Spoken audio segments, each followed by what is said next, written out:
প্রিয় শিক্ষার্থী বন্ধুরা, 2024 সালের এইচএসসি সমমানের পরীক্ষা চলমান রয়েছে। ইতিমধ্যেই তোমাদের বাংলা, ইংরেজি, তথ্য ও যোগাযোগ প্রযুক্তি এবং গ্রুপ পর্বের দু একটি পরীক্ষা শেষ হয়েছে।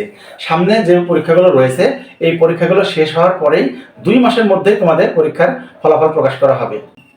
তোমাদের পরীক্ষার বিষয়গুলোতে বেশ কয়েকটি বিষয়ে প্রথম পত্র এবং দ্বিতীয় পত্র রয়েছে। এখন তোমরা জানতে চাও প্রথম পত্র ও দ্বিতীয় পত্রে আলাদা আলাদাভাবে পাশ করতে হবে নাকি দুইটা মিলে পাস।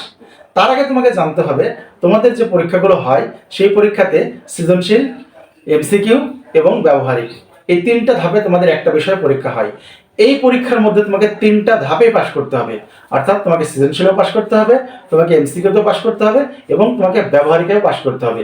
অর্থাৎ এই 3টা বিভাগে তোমাকে আলাদা আলাদাভাবে পাশ করতে হবে। তবে হ্যাঁ, যখন তুমি প্রথম পত্রের এমসিকিউতে ফেল করবে তখন যদি তোমার দ্বিতীয় পত্রের এমসিকিউতে বেশি পাও তাহলে তোমাকে সমন্বয় করে পাশ দেখানো হবে। সিকিউ ভাবে তাই, আর ব্যবহারিক পরীক্ষাতে এমনি অনেক বেশি নাম্বার পাওয়া যায়।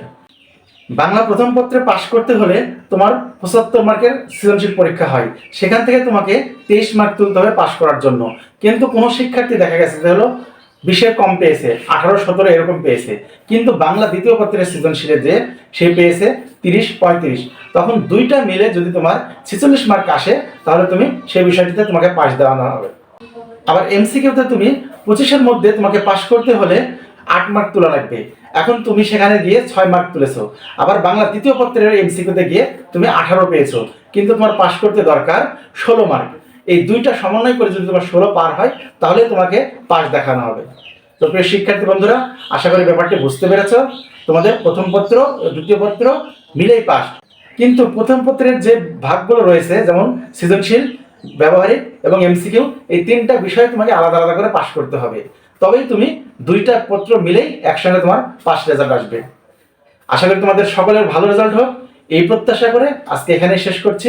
ভিডিওটি দেখার জন্য ধন্যবাদ।